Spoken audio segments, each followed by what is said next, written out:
You know, we've been working on legislative measures since January of 22.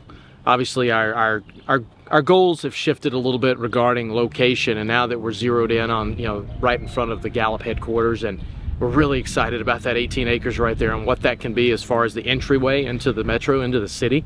And yesterday was another step. It's not the end, but it is another major step. And for all those that are supporting us, we appreciate it. And all those that are standing on the sidelines, this is an opportunity for them to get on board and support what is going to be the new vision and a new era of soccer here in the metro area. What do you think that opportunity and that location is going to do in terms of the growth and the visibility of this club in the future? Well, this club specifically needs a home. It's had a temporary home here at Werner Park, and without pro baseball and the Storm Chasers, pro soccer never would have come to the metro. So while we're appreciative of that from a Union Omaha perspective, it's going to give a home. It's going to give a home pitch advantage, if you will. Beyond that, it's going to allow for the growth of a youth academy, and then the women's franchise, and a number of special events and opportunities for the metro to be able to take advantage of. You mentioned the potential of the women's franchise. When did that kind of come up in this process?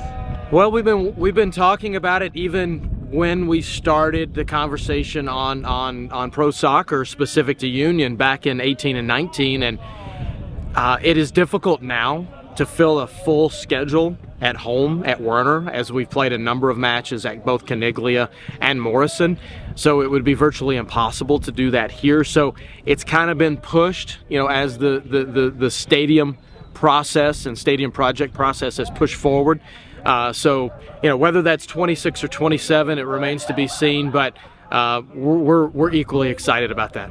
With the Supernovas and then a Love team coming next year for another pro volleyball team, what do you think of the landscape here in Omaha to support these pro teams, especially if you're thinking about another women's team too? Yeah, look, I think it's great. The more pro sports, the better. This is an amateur sports state. Don't kid yourselves. We don't.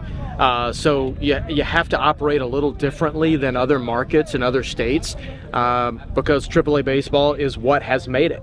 And the second longest running true pro sport is now 5 years old with Union Omaha, if you will. So for the Supernovas to come in and have the success they've had is fantastic. I really hope the league has success as well. That way we can have Supernovas long term. But as far as bringing the women's pro franchise here, that is an exciting prospect. What is hosting an MLS franchise and just having exposure advancing through the U.S. Open Cup do in terms of that vision and having other people see what you guys want to become a reality? Well, there have been very few times have we had major league sports play. Obviously, the Royals were here in 2019. That was exciting to have them, but first time a Major League Soccer team. The reality really hasn't set in yet as we're rushing so quickly to get ticket pricing and all the behind-the-scenes things to get tickets on sale. But I think it's going to be, again, kind of like yesterday was another momentous day in the step towards the reality of a soccer-specific stadium.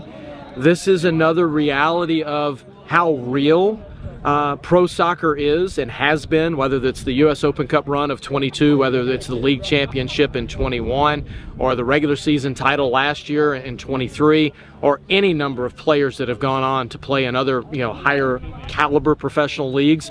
This is just going to be another step in the legitimacy of what the Union Omaha franchise is. How important is it, the success of this team this year, especially with trying to push the final steps of the stadium? How helpful would that be? Oh, Dom and the squad have really helped out with that. It's a lot of success was started with Coach Mims, and and we're excited for what his prospects are now in Memphis with that franchise.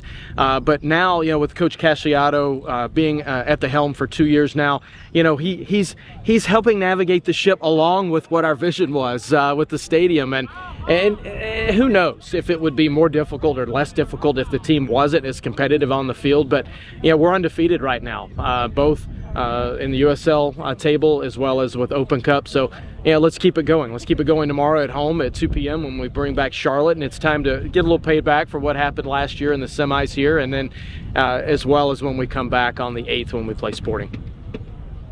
So what's the next step? You mentioned this is a years-long process, but what's next on the table for you?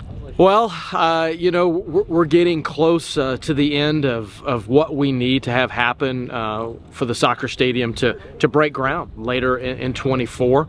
There are a few measures and things that we need to do with city planning, and we continue to have very productive talks there. And there's some other things that, you know, we need to continue to wrap up from a financial perspective on the stadium, as well as the surrounding development, so that development can develop in a parallel path, not after the soccer stadium opens in spring of 26.